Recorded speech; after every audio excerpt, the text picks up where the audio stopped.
세 번째 시간을 시작하도록 하겠습니다. 사실 이상전압 부분이 좀 설명을 하다 보면 더 깊은 시간이 필요합니다. 근데 이제 하루 만에 이걸 설명드리다 보니까 앞에 좀 많은 부분을 설명드리다 보니까 좀 시간이 많이 좀 소요가 됐는데요. 뒷부분도 그 앞에서 설명드렸던 그런 내용들을 보고 좀 이해하실 수 있는 부분이 있기 때문에 그런 부분은 좀 생략을 하도록 하겠습니다. 보시면 이제 예제 9-1 같은 경우 그 앞에서 배우셨던 파동 임피던스 Z 오메가는 C분의 L 이 수식을 이용해서 그냥 계산을 하시면 됩니다. 그리고 전파속도 V는 루트 LC분의 1 이 수식을 이용해서 계산을 하시면 됩니다. 그렇기 때문에 어렵지 않기 때문에 생략을 하고요. 예제 9-2번 같은 것도 마찬가지입니다. 반사파, 투가파 같은 건 그냥 공식에 넣어서 그냥 계산을 하면 되는데 반사파 ER은 뭐예요? Z1 플러스 Z2고 반사가 되니까 감쇄가 되는데 Z2부터 항상 나온다고 그랬죠, 전압은. 감쇄가 되니까 이렇게 되고 EI가 된다. 2가 하는 거는 2배인데 어떻게 된다? 전압이 된다. 그래서 이 내용을 알고 계시면은 푸실 수 있는 부분이기 때문에 이런 것들은 생략을 하도록 하겠습니다. 예제 9-3 같은 것도 똑같이 넣어서 하시면 됩니다. 근데 쉽게 보시면 이제 전류 부분에 대한 것들. 근데 여기서는 예제 9-3하고 9-4의 차이점은 9-3은 하나, 둘, 셋 부분이 여기가 종단이 접지가 되어 있는데 접지가 되어 있는 부분이 똑같은 저항 Z인데 한 선에만 이게 들어오는 겁니다. 이거 등가 회로로 그리게 되면 한 선만 들어오는데 하나, 둘, 세 개가 똑같이 병렬로 연결되어 있다는 얘기죠. 하나, 둘, 셋 해가지고 병렬로 연결되어 있는데 이 전류 부분에 대한 것들을 이 지점에 전압이 어떻게 걸려 있느냐 이걸 계산하는 것 뿐입니다. 그래서 요거는 그냥 아까 이거 좀 여기가 Z1이라면 이 Z2가 3분의 1 Z가 되는 거. 그 차이밖에 없습니다. 그래서 전류에 대한 투가파는 항상 첫 번째라고 그랬어요. 두 배의 첫 번째 전압이 이제 들어올 때 여기에 대한 임피던스 부분에 대한 비율은 Z1 부분은 Z가 되고 Z2 부분은 3분의 1 Z가 되겠죠. 그 부분을 넣어가지고 그냥 계산한 것 뿐입니다. 그래서 이것도 그냥 한번 보시면 됩니다. 근데 결론은 여기 부분이 0.5배 정도의 전압이 걸린다. 이런 정도만 알고 계시면 되고요. 예제 9-4에서는 요거하고 똑같은데 얘는 중성점이 여기는 아까 배우셨던 것처럼 접지가 돼 있을 때 여기는 개방이 돼 있을 때입니다. 지금 종단이 개방돼 있을 때하고 접지가 돼 있을 텐데 얘 접지가 돼 있는데 뭐로? 저항으로 접지가 돼 있다는 얘기입니다. 그래서 그 저항을 이렇게 임피던스 회로를 했다면 얘는 개방돼 있을 때 부분이니까 얘하고 얘는 차이가 있습니다. 예제 9-4 부분을 보면 한 선에만 충격파를 인가했을 때 첫 번째, 두 번째는 두 선을 인가했을 때 이렇게 두 번째, 세 번째는 하나, 둘, 셋, 세 선을 다 인가했을 때 이렇게 세 번째 해가지고 하나, 둘, 세 개로 해가지고 나눠져서 이렇게 계산하는 것 뿐입니다. 근데 항상 보면은 여기 보시면은 뭘 계산하죠? 충격파를 가했을 때 5점에 나타나는 전압, 요 저점에 나타나는 전압. 그 전압을 이제 계산하다 보니까 이제 투가파에 관련된 전압으로 이제 계산한다는 얘기죠. 투가파니까 2배 전압이 걸리는 거죠. 그러면 이제 Z1 플러스 Z2분의 2배의 Z2인데 이 Z2 부분이 한 선에만 인가했을 때 나가는 부분이 이게 두 개가 되지 않습니까? 두 선에 인가했을 때 나가는 부분이 하나가 되고 그 부분을 넣어가지고 계산해보면 되는데 얘는 이제 법칙이 있습니다. 첫 번째, 두 번째, 세 번째에 따라서 값을 계산해보면 얘는 3분의 2가 나오고요. 얘는 3분의 4가 나오고 얘는 3분의 6이 나옵니다. 나중에 이렇게도 외우시면 됩니다. 하나 인가했을 때 3분의 2, 두 개 인가했을 때 3분의 4, 세 개 인가하면 3분의 6. 3분의 6은 결과적으로 2배의 2가 되죠. 결론이 그렇게 나와 있는 겁니다, 지금. 근데 이제 그 과정에서 하는 부분은 이 수식에다가 이 값을 넣어서 계산만 하시면 됩니다. 그렇기 때문에 이거는 그냥 한번 해보시면 될 것 같습니다. 왜냐면 여기서 중요한 건 Z2가 무한대이기 때문에 Z2를 항상 Z2를 해가지고 그 부분을 소거를 해주셔야 됩니다. 1이든 2든 이 값이 나올 때까지 두 배 Z2다. 그러면 Z2가 무한대니까 2배의 Z2 나누기 Z2 하면 2가 되겠죠? Z1 나누기 Z2 얘는 또 Z2 나누기 Z2 해가지고 얘는 1로 만들고 얘는 1로 만들어가지고 이 두 개의 전압이 나오게끔 이런 식으로 이제 풀어서 쓰는 것만 여러분들이 정확하게 알고 계시면 됩니다. 근데 여기서 Z1하고 Z2 값이 한 선에 인가했을 때, 두 선에 인가했을 때, 세 선에 인가했을 때 틀려지니까 그때만 여러분들이 직접 한번 계산을 해보시면 됩니다. 그 앞에서 설명드렸던 거 가지고 여러분들이 한번 직접 풀어보셔야 되니까 여기는 설명을 생략을 하고요. 대략적인 개념들만 가지고 설명을 드렸습니다. 이게 이상전압 방지 대책. 이상전압 방지 대책은 뭐라고요? 피레기입니다. 그 피레기 부분에 대해서 이제 계속 살펴보도록 하겠습니다. 피레기 부분은 중요하고요. 이번 시험에서도 다시 나올 수가 있습니다. 왜냐면 저번 시험에 두 문제가 나왔다고 해서 이번 시험에 안 나온다는 건 없고요. 다른 유형의 문제가 나올 수가 있기 때문에 여기서는 이제 피레기가 기기를 어떻게 보호하고 그 다음에 피레기에 대한 제한 전압이 어떻게 되고 그 피레기에 대한 그 각각 그 구비 조건이라든가 특성이라든가 그리고 설치 장소는 어떻게 되는지 그런 내용들에 대해서 살펴보도록 하겠습니다. 이상전압 방지 대책.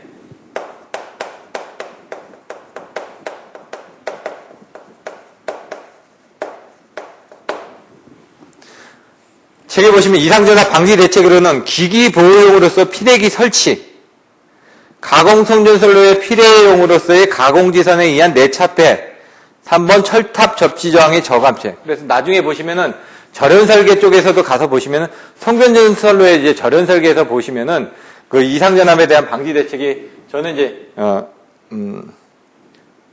피가접으로 했습니다. 피가접. 그럼 여기 나와 있는 것처럼 첫 번째 뭐라고요? 피레기 설치. 두 번째 뭐라고요? 가공지선에 의한 내파치니까 가공지선. 세 번째 접. 철탑 접지죠. 철탑에 대한 접지 저항 저감.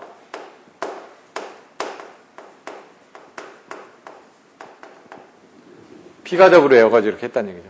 그래서 여러분들이 그런 키워드를 이제 알고 계시면 됩니다. 이상전압, 피레기 설치하면은 이상전압이 들어왔을 때 피레기에서 방전을 시키죠, 이렇게.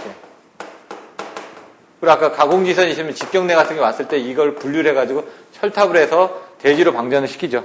대지로 방전시킬 때 이 철탑각의 접지저항이 크게 되면 어떻게 돼요? 역선락이 일어나죠. 애자를 통해서. 전력선으로. 그래서 그걸 방지하기 위해서 여기에다 이제 나중에 보시면은 매설지선을 깔아가지고 매설지선이라는 게 이렇게 대각선의 방향으로 이렇게 접지선을 본딩을 하는 겁니다. 밑으로. 왜냐면 철탑에 있는 위치가 땅만 있는 게 아니라 안방 같은 데도 있기 때문에. 저 산 위에도 있을 거 아닙니까? 산 같은 데 위에도 올라가다 보면 접지저항이 잘 안 나오겠죠. 그럼 어떻게 했냐? 이렇게 매설지선을 깔고 매설지선의 끝에다가 침상접지봉이라고 이런 식으로 돼 있는, 그러니까 접지봉이 이렇게 돼 있는데요. 여기에 뾰족뾰족 튀어나온 것들을 많이 달아가지고 도깨비 방망이처럼. 그러면은 접지 면적이 늘어날 거 아닙니까? 그럼 접지장을 더 줄여줄 수가 있겠죠. 그런 이제 침상 접지봉 같은 걸 달아가지고 접지장을 저감하고, 아니면 여기다 접지장 저감제를 이렇게 묶기도 합니다. 같이. 그런 내용들이 또 나옵니다. 피레기에 대한 기기보호. 피레기는 뭐로 이루어져 있다? 특성 요소하고 직렬 갭으로 이루어져 있다. 갭이 있는 타입이 갭 타입이고요. 갭이 없으면 갭 리스 타입이라는 얘기입니다, 지금. 그러면 이제 특성 요소가 어떤 건지는 이 뒤에 또 나와 있습니다. ZNO가 있고 SIC가 있는데, 여기서는, ZNO에 대한 피레기 특성에서 나와 있으니까 그 부분을 잠깐 살펴보시면 될 것 같고요. 지금 여기서는 어떻게 되는지, 어떤 역할을 하게 되는지를 피레기가, 그런 부분이 그림을 그려져 있습니다. 그래서 나중에 그림을 그리실 때도 여기는 변압기를 이렇게 그렸습니다. 직렬 갭이니까 갭이 이렇게 직렬로 딱 떨어져 있다는 얘기죠. 여기 특성 요소가 있고요. 갭은 떨어져 있으니까 어느 정도의 전압이 걸리면 갭이 붙는다는 얘기입니다. 전압이 붙으면 갭이 붙어가지고 특성 요소에 대해서 그 전류를 이제 제한을 해주는 거죠. 예? 근데 이제 진입파가 이렇게 치고 들어온다는 얘기죠. 그림을 보시면. 송전선 쪽이고 이쪽은 그 수용가 쪽에, 변전소 쪽에 대한 부분인데, 이게 치고 들어왔다가 어떻게 된다고요? 얘가 갔다가 다시 반사했다가 이렇게 반사하고, 이게 왕복 진동을 한다고 그랬죠? 그래서 이 피레기를 설치를 할 때 이 변압기에 최대한 가깝게 설치를 해야 된다라고 이제 설명을 했습니다. 그 내용이 나와 있는 겁니다. 피레기의 기능은 다음과 같다. 373페이지. 이상전압이 내습해서 피레기의 단자 전압이 어느 일정 값 이상으로 올라가면 여기 단자전압이 어느 일정값 이상으로 올라가면 즉시 방전해가지고 여기 올라오는 부분을 밑으로 떨어뜨린다 이거죠. 전압 상승을 억제한다. 근데 이상전압이 없어져서 단자전압이 어느 일정값 이하가 되면 또 이 단자전압, 이 문이 열렸던 게 다시 닫힌다는 얘기죠. 그래서 원래 송전 상태로 다시 가게 된다. 이런 내용들이 나와 있고요. 피레기 단자 간에, 요 단자 간에, 갭 안에 충격 단자라는 게 여기가 될 수도 있고요. 근데 여기는 이제 갭으로 분류가 되어 있기 때문에 그런 부분으로 보시면 될 것 같고요.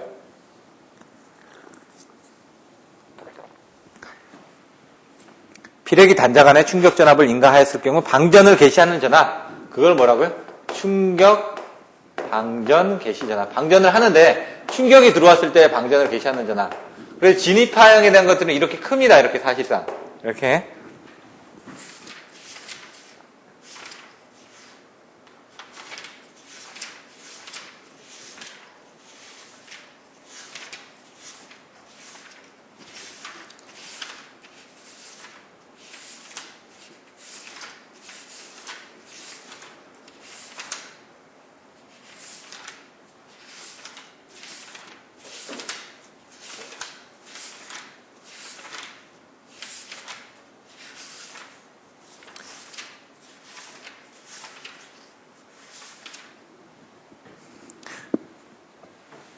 이렇게 큰데 그 부분을 이제 방전하기 위한 부분이 충격 방전 개시 전압이라고 아까 설명을 드렸고요. 상용주파수의 방전 개시 전압을 여기 또 해놨습니다. 상용주파는 사실 아까 설명드렸던 것처럼 이런 낮은 전압이라는 얘기입니다. 60Hz. 얘도 충격파도 60Hz죠.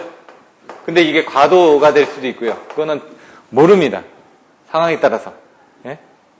근데 여기 요 상용주파에서는 또 얘가 방전이 일어나면 안 되지 않습니까? 상용주파가 들어왔을 때 방전이 일어난다는 건 지락이 일어난다는 얘기거든요.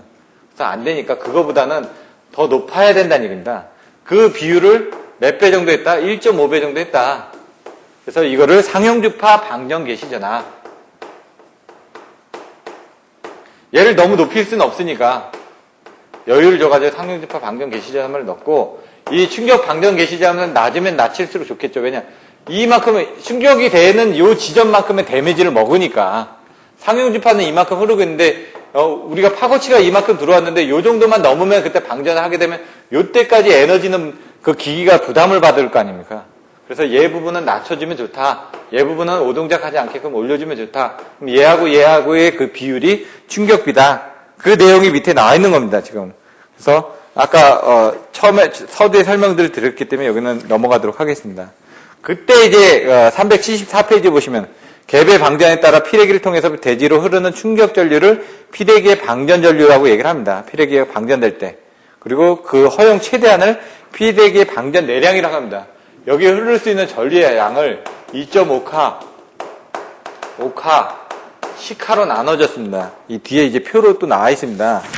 그게 보시면 피레기 종류에서 377페이지에 표에 나와 있는데 이게 피레기의 방전 내량이 되는 겁니다. 전류. 그리고 이거를 어떻게 나타낸다? 파고값으로 나타난다. 그리고 방전으로 저하되면서 방전하면서 여기 충격이 일어나가지고 하면서 이제 방전이 일어날 거 아닙니까? 그러면 어느 정도 이제 전압이 방전이 되겠죠? 요 지점이 뭐다? 제한전압이다. 이렇게 그림을 그려가지고 여러분들이 이해를 하시면 나중에 좀 더 편합니다. 제한전압은 뭐냐? 요때 방전이 될 때 피레기 단장 안에 걸리는 전압. 요게 제한전압이 됩니다. 그럼 제한전압에서 어느 정도 방전이 되고 나면은 다시 상용주파로 돌아오겠죠. 이 갭이 떨어지면서. 그런 내용들이 나와 있습니다. 그래서 피레기 동작 중 계속해서 걸리고 있는 단자전압의 파고값. 그래서 충격 방전 개시전압이 여기서도 그림은 어떻게 되냐면 충격 방전 개시전압이 이렇게 들어왔다가 이런 식으로 나눠지는 이 단자 안에 계속 걸리는 전압이 제한전압이라고 그림을 그려놨습니다. 그리고 이때 방전할 때 그때 전류가 흐르죠. 전류가 흐르다가 이제 점차 없어지는 이 상용주파로 넘어가는 이 부분을 속류라고 이렇게 그림을 그려지게끔 돼 있습니다. 예, 그런 내용들은 나중에 한번 보시면 될 것 같고요. 여기서는 이제 아까처럼 입사파가 있고 어떤 변이점에서 입사파가 있고 투가파가 있고 반사파가 있는데 여기 어떻게 피레기를 달았지 않습니까? 필요 길이 달랐으니까 이쪽으로 전류가 더 빠지지 않습니까, 지금? 그 부분을 이제 그림을 그린 겁니다. 그래서 보시면은 방전 전류만큼이 늘어납니다. 방전 전류를 여기서는 IA라고 표시를 했습니다. 그래서 수식을 아까 보면 입사파에 대한 EI 플러스 ER은 ET였다. 그럼 전류는 II 플러스 IR은 IT에서 요만큼이 더 추가가 된다 이거죠, 이렇게. IA가 들어간다. 그래서 그걸 가지고 이제 수식을 가지고 아까처럼 넣어서 계산해서 보시면은, 아까는 다 똑같습니다. 지금 보시면은, 아까 했었으니까 한 번 더 해보시면요. 여기서 보시면은, 얘를 이제 계산을 하는 거죠. 똑같이. I를 R분의 V를 해가지고, 요걸 수식을 해가지고 여기다 이제 다 집어넣는 겁니다. 그러면 얘 부분은 어떻게 기인한다? Z1분의 기인하고 얘 부분은 Z2분의 기인할 거니까 그걸 이제 전압 EI, ER, 여기는 ET 지점으로 해가지고 계산을 해버리는 겁니다. 그럼 보시면은 얘는 어떻게 된다? Z1분의 EI가 됩니다. 왜? II는. 그 다음에 여기 부분은 부반사가 일어나죠. 반대로 하니까 마이너스가 들어가고 Z1분의 ER이 들어갑니다. 아까 똑같죠? 그 다음에 아까 여기서는 Z2분의 ET만 있었습니다. ET만. 근데 여기는 그게 하나가 더 추가됐다는 얘기예요. IA라는 부분이 전류가 추가가 됐다는 얘기입니다. 그래서 그걸 가지고 계산하면은 나중에 이 부분을 넣고 이쪽으로 왔다 갔다 변환을 하게 되면은 ET는 2배의 EI Z1분의 IA만큼 감쇄가 생긴 상태에서 Z1 플러스 Z1, Z2가 되죠, 여기는. Z1, Z2가 되고, 그 다음에 Z1 플러스 Z2가 됩니다. 근데 여기서 지금 이거를 계산하게 되면, 얘 부분하고 얘 부분 곱하고, 얘 부분하고 얘 부분 곱해가지고 이거를 분류를 해보면은, 2배 EI, Z1에 곱하기 Z1, Z2, Z1 플러스 Z2니까 얘 부분은 상쇄가 되죠. 그 다음에 마이너스 부분이 여기 나와서 마이너스 IA에 Z1 플러스 Z1 플러스 Z2분의 Z1, Z2가 됩니다. 이 IA는 뒷부분으로 이렇게 넣으면 되겠죠. 이렇게 계산한 다음에 이걸 다시 분리를 하는 거죠. 2배 EI가 있으니까 이걸 계산하면은 2배 Z2분의 Z1 플러스 Z2에 EI가 있으니까 EI가 들어가고요. 요거 IA는 뒤로 넣고 마이너스 Z1, Z2에 Z1 플러스 Z2에 IA가 나오죠. 이렇게. 이걸 다시 합한 겁니다, 그냥. Z2로 놓고. 요걸로 놓고 합하게 되면 2배 Z2에 Z1 플러스 Z2에 이렇게 놓고 EI가 들어가고. 여기는 저기 없으니까 2분의 1이 되겠죠. 마이너스 2분의 1. 여기 1이니까 여기 2가 있으니까 2분의 1이 되고, 요 Z1, Z2가 요 앞에 있으니까 여기는 Z1만 있겠죠. 그래? Z1 플러스 Z2에, 그 다음에 IA. 이렇게 되는 겁니다, 지금. 그래서 그 수식이 지금 여기 책에 나와 있는 겁니다. 지금 375페이지에 있는 부분에 이 수식들이 이렇게 해서 나타나지는 겁니다, 여기서. 요 수식에 해가지고 요 부분이 나왔고, 여기서 나온 결론 부분이 이렇게 나온다는 얘기입니다. 지금, 19-20에 보시면 Z1 플러스 Z2분의 2, Z2에 EI-2분의 1에, 이 부분은 요 앞에 있네요. 앞에 있으니까 빠져도 되죠. Z1분의. 예? 이렇게 해가지고 IA로 해서 표시가 됐다. 여기하고 여기 똑같이 앞으로 갔으니까, 여기는 빠져도 되니까 이렇게 해서 써주시면 되는데, 여기서 보시면은 밑에 감쇄계수, 투과계수 해가지고 RE 부분은 뭐로 나왔기 때문에 이걸 계산하면은 이렇게 계산할 수 있다라고 되어 있는데, 요건 한번 보시면 됩니다.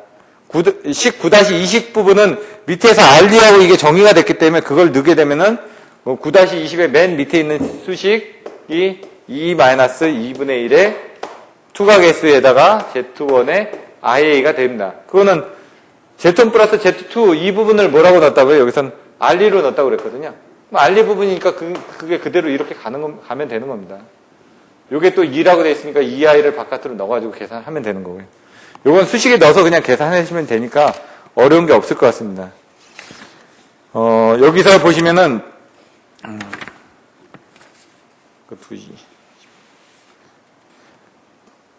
375페이지 중간에 보시면 피레기 접지에도 접지 저항이 있기 때문에 피레기가 방전하면 피레기 자체의 전압도 올라가게 되므로 변압기의 저렴 강도는 다음 식을 만족하게끔 되어야 된다. 그래서 변압기의 저렴 강도는 피레기의 제한 전압 플러스 접지 저항 전압 강한 만큼 보다 더 커져야 된다는 얘기입니다. 나중에 이제 절연협 쪽으로 가서 보시면은 860, 750, 650, 460 나오죠. 얘는 선, B, T, L 해가지고 얘는 LA, 얘는 TR, 얘는 CB, 이건 선로 애자 이렇게 외웠었는데 그럼 뭐 어떻게 되죠? 변압기의 저렴 강도는 650kV죠. 왜냐 750kV인데 일단 저감을 해가지고 마이너스 100을 해가지고 650을 썼다고 그랬습니다. 여기 나와 있는 게 뭐냐 변압기 저렴 강도는 피레기의 제한 전압 460kV보다는 여기 플러스 접지정에 대한 전압 강화보다는 커야 된다. 이 내용을 여기서 설명을 하고 있는 겁니다. 그래서 피레기 접지는 일종 접지 저항 정도로 설계하도록 돼 있다. 이런 부분은 알고 계시면 될 것 같고요. 375페이지 밑에 보시면 이제 속리에 관련된 내용이 나와 있습니다. 방전 전류에 이어서 전원으로부터 공급되는 상형 주파수의 전류를 속리라고 한다. 아까 보시면 이런 부분이 됐을 때 이 상형 주파수의 전류 부분이 속리라고 되어 있기 때문에 속리를 빨리 차단하기 위해서 평상시 때는 직렬 갭으로 돼가지고 여기 갭이 걸려 있으니까 속리라는 건 전류가 안 흐르니까 직렬 갭에서 속리를 차단하고 있다는 얘기입니다. 근데 이게 피레기 열폭주 현상이 이번에 시험에 나왔었는데 여기 양당 간의 전압이 걸리다 보면은 이 그 갭이 문제가 돼가지고 특성 요소가 열화가 되면서 이쪽이 소선이 되는 그런 부분이 열에 의해서 소선되는 현상을 열폭주 현상이다라고 설명이 되어 있습니다. 그래서 그런 부분을 한번 살펴보시면 될 것 같고요.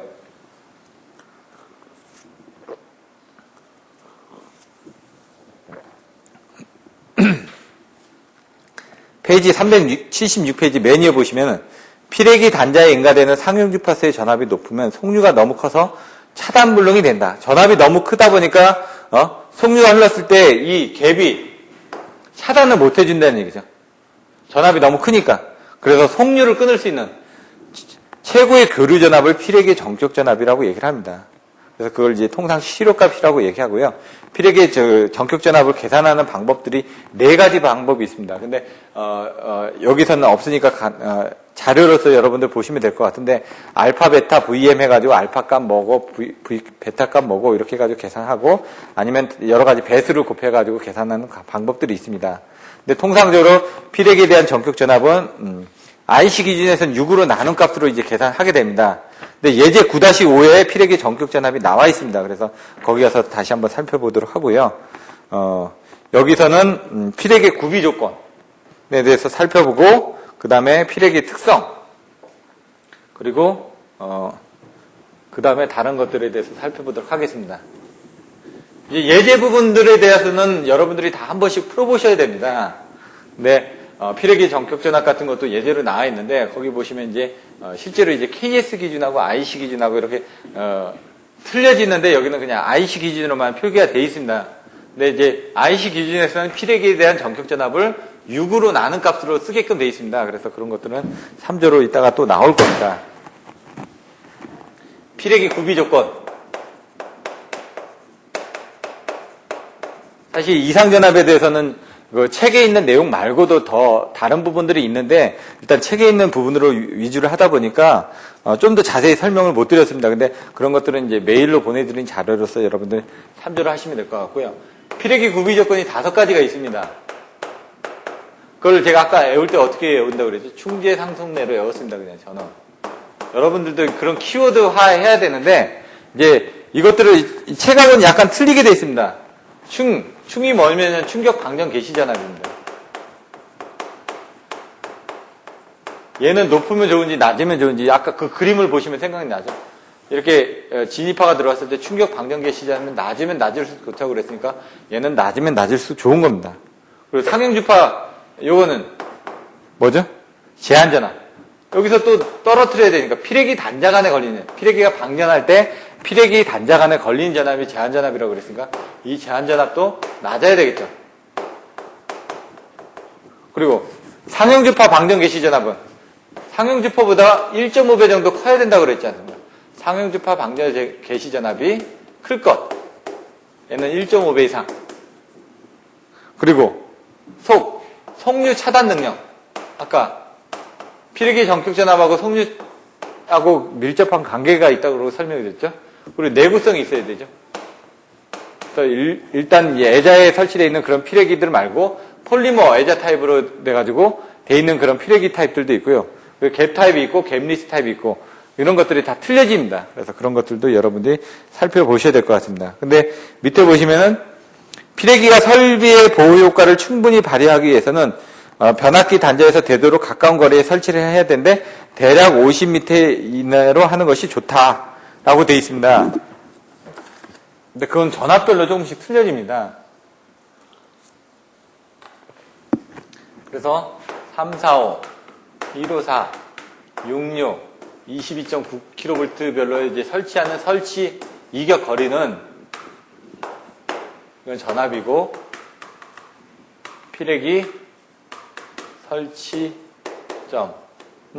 얘는 85m, 얘는 65m, 얘는 45m, 얘는 20m. 요건 이제 계산해서 보시면 되는데 아까처럼 그림이 어떻게 그려졌죠? 변압기가 이렇게 그려졌죠? 그럼 여기 피레기가 있는데 전압파가 이렇게 치고 들어오면 어떻게 된다고요? 처음에 이렇게 왔다. 두 번째 이렇게 갔다. 세 번째 또 이렇게 왕복 진동을 하는데 이 거리가 짧을수록 좋다고 말씀드렸는데 뒤에 또 나옵니다. 이거는 ET는 EA 플러스 V분의 2SL. 이건 전파속도, 이건 파도진도, 이건 거리. 속도로 지금 나눠지고 있고요. 그 다음에 얘는 파도진도. 얼마나 큰 게 들어오느냐. 얘는 여기 왔다 갔다 하는 그 거리가 얼마나 되느냐.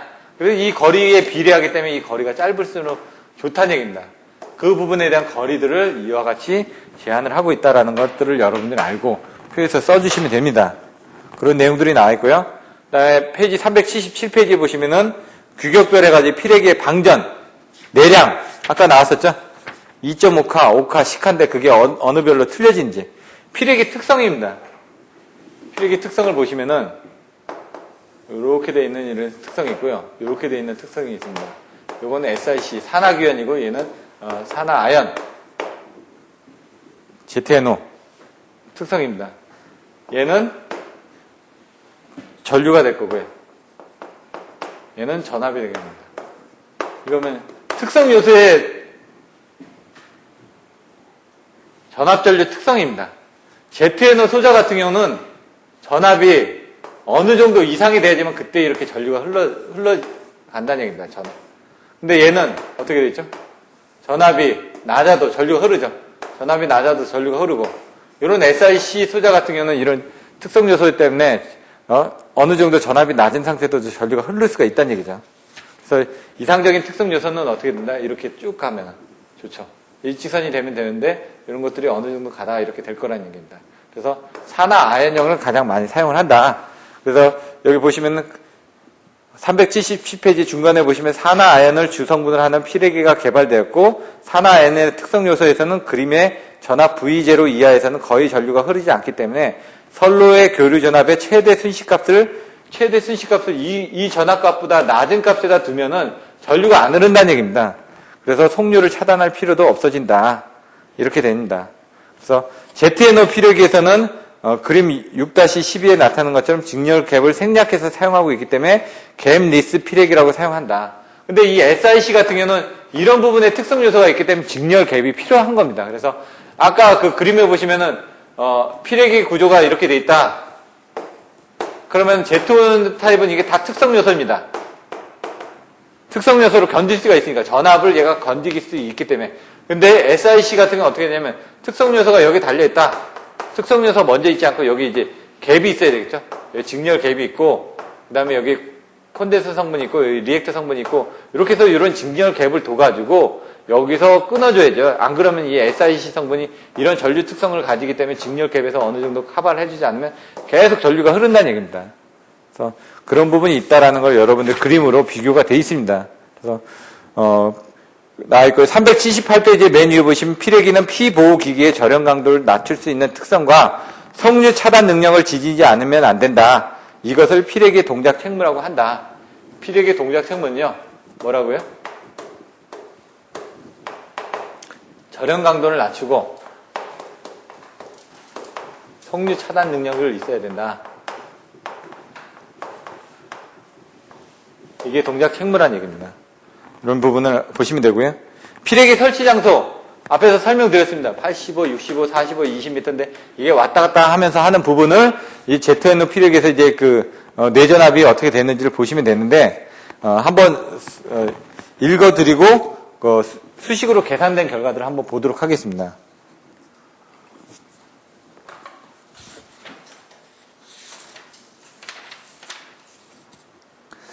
여기 보시면 아까 설명을 드렸죠. ET는 EA 플러스 V분의 ES 이 수식을 보시면은 이걸 이제 다시 계산하면은 이거는 EA분의 2배 ST라고 또 써놨습니다. S는 피레기의 제한 전압이고요. 양단에 걸리는 방전을 시작할 때 이 양단에 걸리는 전압. 이 양단에 걸리는 전압이라는 결국 변압기에도 걸리는 전압이라는 얘기입니다. 변압기가 접지가 돼 있다 그러면은 변압기의 요기 구간을 통해서 요 전압이나 요 전압이나 거의 비슷하게 걸릴 거 아닙니까? 그래서 요 전압보다는 물론 이제 차이는 있겠지만은 그 부분을 얘기하는 겁니다. 파도 진도는 아까처럼 어떤 큰 크기를 얘기하는 거고요. 거리 얘기하고 전파 속도 얘기하고요. 이렇게 해서 보시는데 피레기 설치 장소는 뭐라고요? 가능한 한 설치 장소는 피보호기기에 근접해서 설치하는 것이 바람직하다. 이것은 변전소에 침입한 서지는 제한전압까지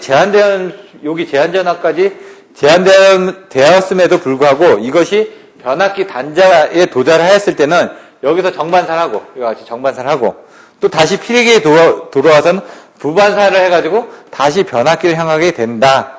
이와 같이 내서지 전압은 피레기와 변압기 간의 사이에서 왕복 진동을 되풀이하기 때문에 변압기 단자에 걸린 전압 파고값 ET 요거는 변압기 단자 간에 걸리는 전압이고 이건 피레기의 제한 전압이라는 얘기죠. 그래서 얘하고 얘의 부분을 봤을 때 이게 왕복 진동을 하면서 이쪽에 더 많은 전압이 걸리게 되기 때문에 이 부분을 최대한 거리를 가깝게 설치를 해줘야 된다는 얘기입니다.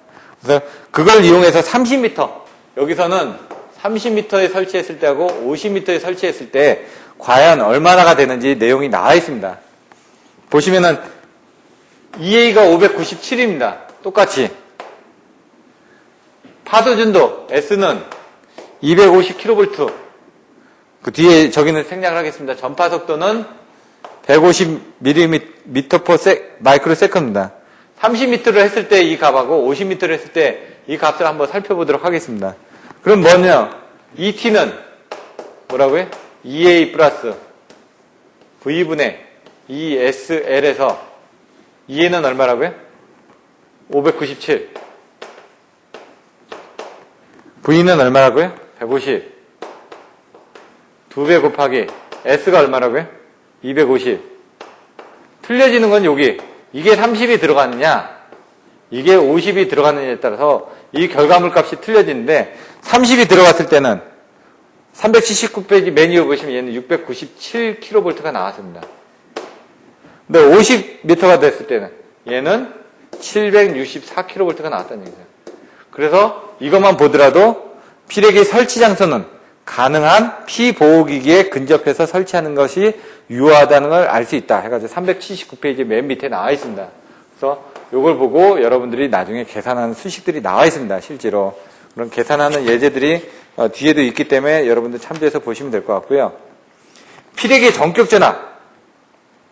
전격전압이 나오는데 여기서 보시면은 전격전압을 어떻게 계산하는지 한번 설명드리도록 하겠습니다. 피레기 전격전압은 그 속류 부분하고 연결이 되어 있다고 그랬습니다. 그런 부분도 한번 참조를 해서 보시면 되고요.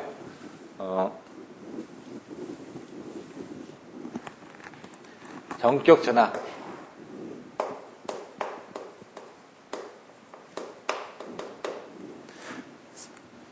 페이지 379페이지 예제 9-5 상용주파 이상전압의 크기는 유효접지기에서 또 일선지락시에서는 1.2에서 1.4배 정도가 된다. 이제 접지개수에 따라서 틀려진다는 얘기입니다. 3, 4, 5kV는 뭐라고요? 상용주파 이상전압에 대한 배수를 1.2배, 154kV는 1.3배 이런 내용이 나와 있습니다. 그럼 이걸 이제 전격전압을 계산할 때는 3, 4, 5kV를 먼저 보시면 345kV에서는 이걸 루트 3 전격 전압으로 계산해야 되니까 345가 아닌 362로 3451 때 1541 때 362 나누기 루트 3 곱하기 얼마라고요? 여기 1.2배 했으니까 상용집파가 1.2배. 그리고 여기에 대한 앞에서 보셨던 비율대로 해가지고 1.15배를 해줍니다. 그 비율이 뭐냐면은 앞에 표가 나왔었죠? 표 몇 페이지 표냐면은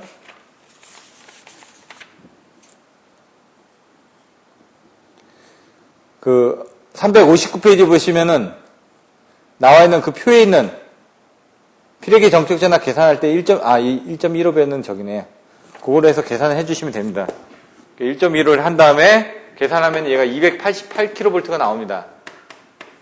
얘는 154 부분은 169로 계산하니까 170이나 169이기 때문에 정확하게 계산하면 169인데 저희들이 이제 보통 계산할 때 170kV로 계산하죠. 이렇게 계산해서 이거는 1.3배니까 1.3배를 곱한 다음에 1.15배를 해주면 여유를 가가지고 계산하면은 얘가 144가 나올 겁니다. 근데 이 부분을 144kV를 원래 이 전격 전압배대로 나눠줘야 되지 않습니까? 요거에 대해서 얼마만큼 돼 있는지를 보고자 하는 게 이제 몇 프로 피레기입니다, 여기서. 요걸 362kV로 나눠주면은, 계산하면 한 0.79 정도가 나옵니다. 그래서 얘는 전격 전압에 대해서 한 80% 정도의 피레기다. 얘는 또 169로 해가지고 계산하게 되면은, 얘는 딱 나오는 게 0.8하고 나옵니다. 얘는 85% 피레기다. 22.9kV에 가서 또 계산해서 보시면은, 66이네. 죄송합니다. 66에서 계산해서 보시면은 얘는 72kV 나누기 루트 3 곱하기 여기서는 1.73배가 되니까 곱하기 1.15를 하게 되면은 얘가 84kV가 나옵니다.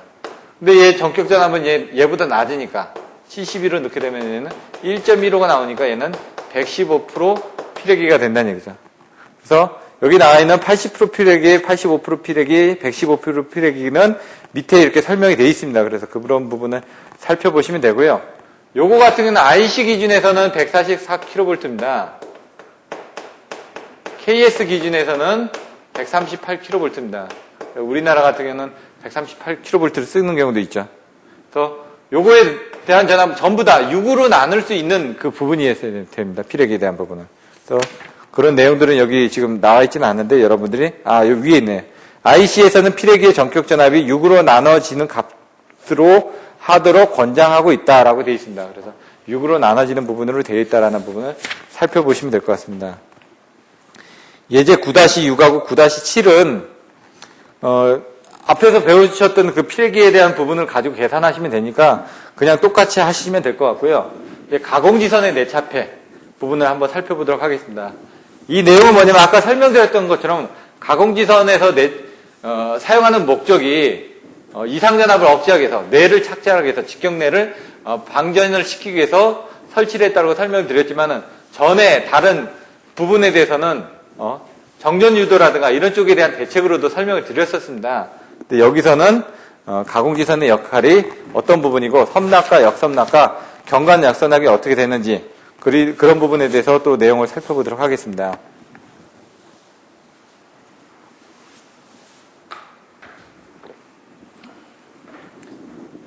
가공지선 뇌차폐 내용을 보시면 페이지 381페이지 송전선의 내격에 대한 차폐용으로서 송전선의 전선 상부에 이곳과 평형으로 전선을 따로 가산하여 각 철탑에서 접지시킨 가공지선을 사용하고 있다는 얘기입니다. 뭐에 대한 차폐용? 내격 차폐용. 가공지선은 차폐용으로 사용을 하고 있다. 근데 차폐 효과를 높이기 위해서 도전성이 높은 전선을 사용하고 있다는 얘기입니다.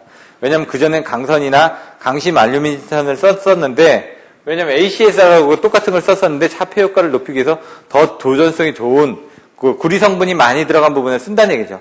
아니면은 다른 합금 연선을 쓴다는 얘기입니다. 가공지선을 가산하는 목적은 여기 뭐라고 되어 있죠? 가공지선 가선 목적 1. 뇌에 대한 차폐. 뇌 차폐가 우선이라는 얘기입니다, 여기서. 그 다음에 진행파의 감쇄.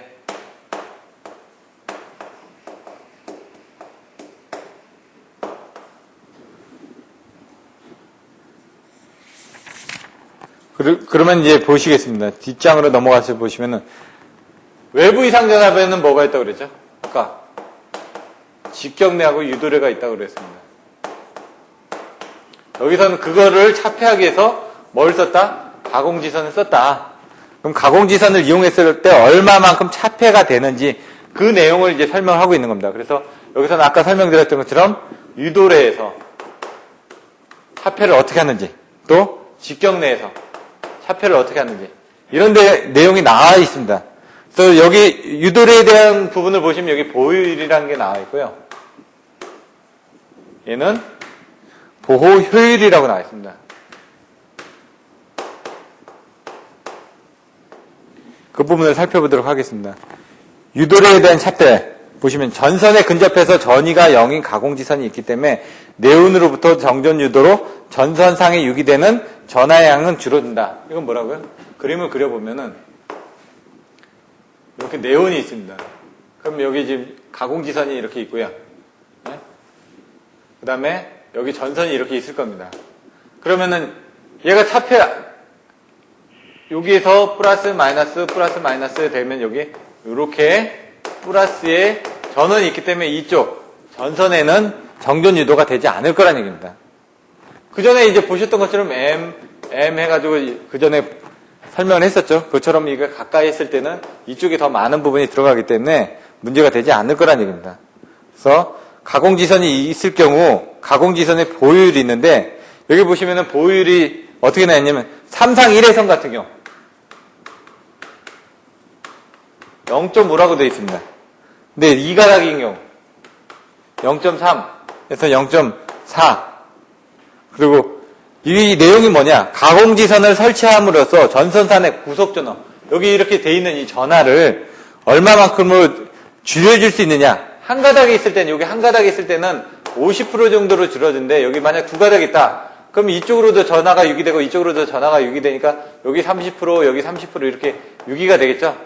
그래서 두 가닥에 있을 때는 0.3% 정도로 전하량을 줄여줄 수가 있다. 그래서 그거에 따라서 유도례에 대해서 전하량이 작으니까 크기가 작겠죠. 그런 부분에 대해서 설명을 하고 있는 겁니다. 그래서 여기서는 보효율이 작을수록 좋은 겁니다. 수치가. 왜? 여기 있는 전하량의 크기를 보효율로서 표시를 했기 때문에. 근데 직경내에서 가서는 보효율이라고 되어 있습니다. 그래서 밑에 보시면은 가공지선을 설치하는 주 목적은 송전선을 뇌의 직격으로부터 보호하는 데 있는 겁니다. 가공지선은 이런 식으로 직격을 보호하는 데 있는 건데 피리친 같은 경우는 규격이 있습니다.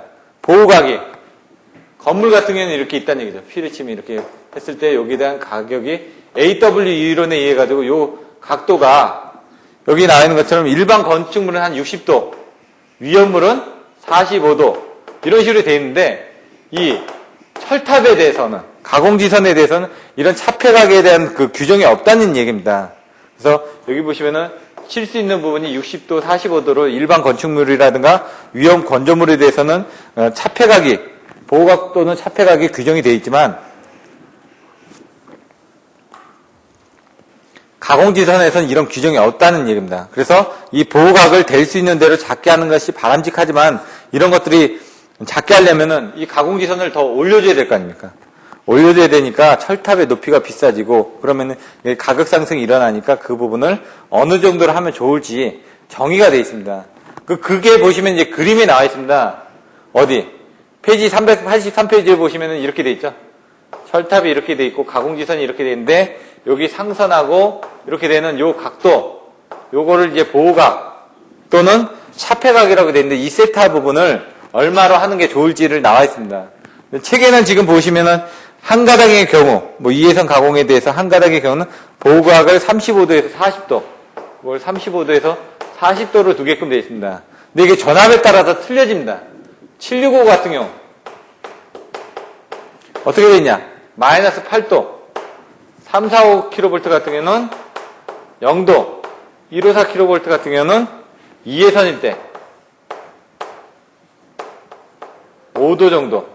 1회선일 때 30도 정도를 보시면 됩니다. 그래서 이런 것들은 여러분들 알아두셨다가 나중에 보호각에 대해서 차폐각에 대해서 쓰시오 했을 때는 마이너스 8도라는 건 어떻게 되죠?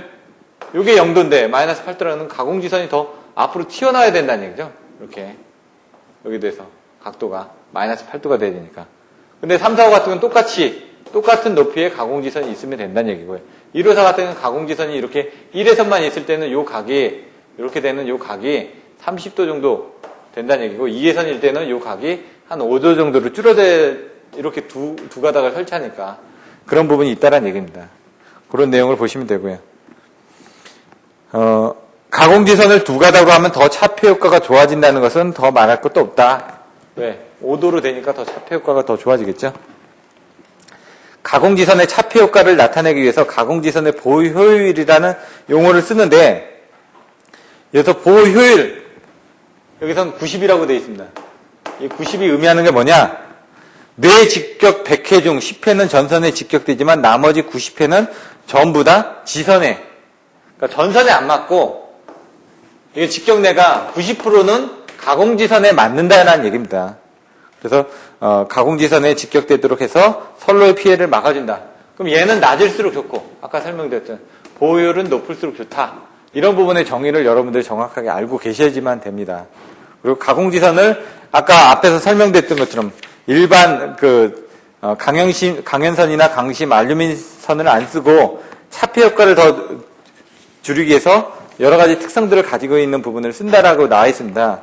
근데 여기서는 거기에 이제 통신까지 할 수 있는 통신 광섬유 케이블을 집어넣은 OPGW가 나와 있습니다. OPGW.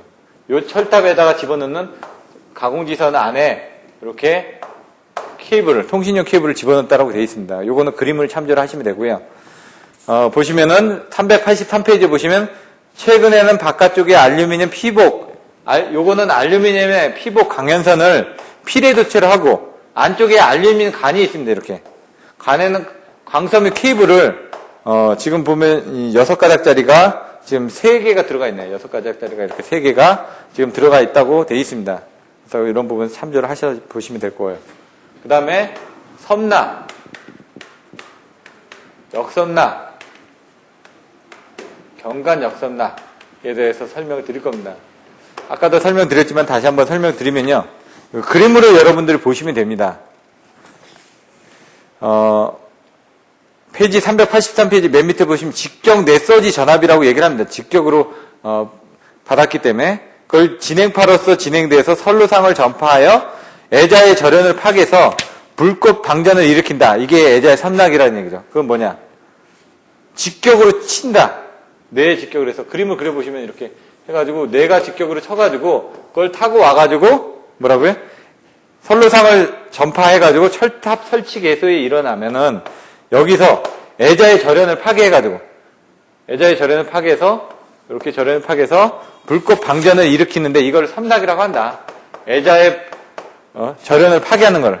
섬낙이 발생하면 선로전류는 애자를 단락해서 아크 방전으로 된다. 이렇게 이 아크 전류는 철탑을 거쳐서 대지로 흐르게 된다. 그러니까 가공지선에 맞은 게 아니라 섬낙은 이렇게 철탑에 맞아가지고 이런 식으로 해가지고 대지로 이렇게 흐르게 되는 걸 섬낙이라고 한다. 이런 부분을 이렇게 그림을 그려주시면 되고 밑에 이렇게 됐을 때는 일선지락이 일어난다. 왜냐면 이 상선이 돼야지만 일선지락이 나겠죠. 이렇게 이외에 또 철탑의 정상부 또는 가공지선에 직격내가 있었을 때 이렇게 가공지선에 직격내가 있었을 때 내전류는 철탑을 통해서 대지로 빠져나가는 거 외에 가공지선에서도 일부는 진행파로 돼가지고 어떻게 분류를 하게 됩니다. 이렇게 이쪽으로 다 빠져나가는 게 아니라 이렇게 분류를 한다는 얘기죠. 그 분류를 할 때 전압 강화가 충분하게 일어나지 않으면은 여기에서 다시 이쪽으로 돌아가는 이 부분이 역섬낙이라는 얘기입니다. 그래서 내격 시에는 IR 강화 때문에 철탑 전위가 올라가고 이때 애자련에 여기는 애자련에 절연 파괴의 전압 이상으로 될 경우는 거꾸로 철탑으로부터 전선을 향해 섬낙을 일으키게 된다. 이게 철탑 측으로부터 도체를 향해서 일어나게 되는데 이걸 철탑 역섬낙이라고 한다. 이렇게 돼 있죠.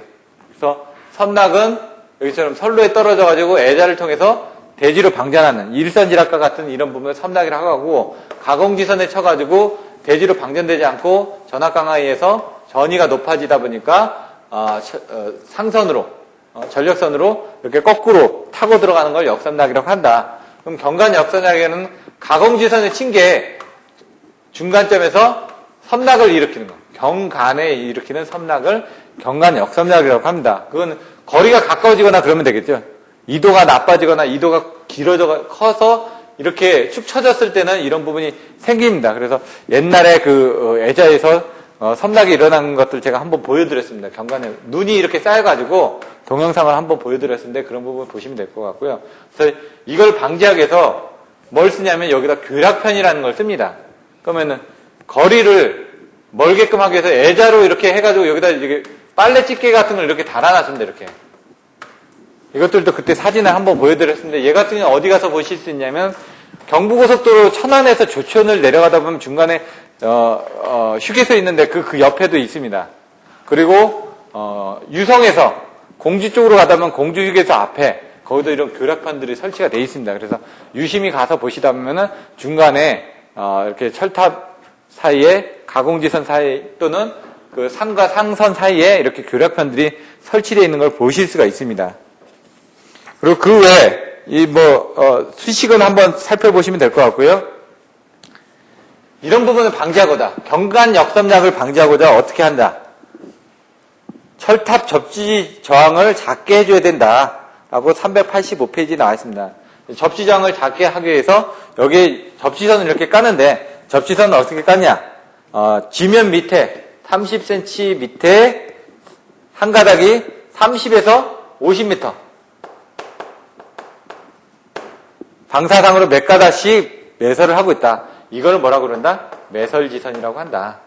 매설지선으로도 접지정이 안 나올 때는 여기 접지정 저감대를 묶고요. 여기다 침상 접지봉 같은 거를 달아 넣습니다.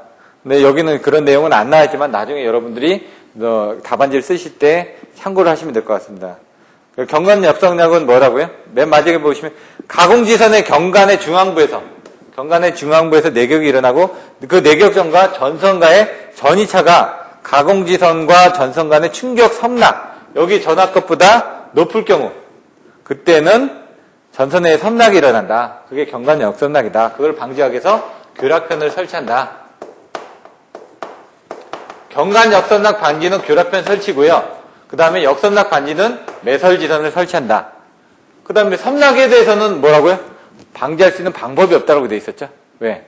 그래서 피레기를 설치한다고 맨 앞에 나왔었습니다. 왜냐하면 직경내에서 섬낙을 방지할 수 있는 그런 부분은 없다. 그래서 피레기를 설치한다고 했기 때문에 섬낙에 대한 대책은 없는 겁니다. 대신 역섬낙에 대한 대책은 매설지선이 있는 거고 경관 역섬낙에 대한 대책은 교락편이 될 수가 있다는 얘기입니다. 이렇게 해서 잠깐 쉬었다가 절연협조 부분을 마지막으로 진행을 하도록 하겠습니다.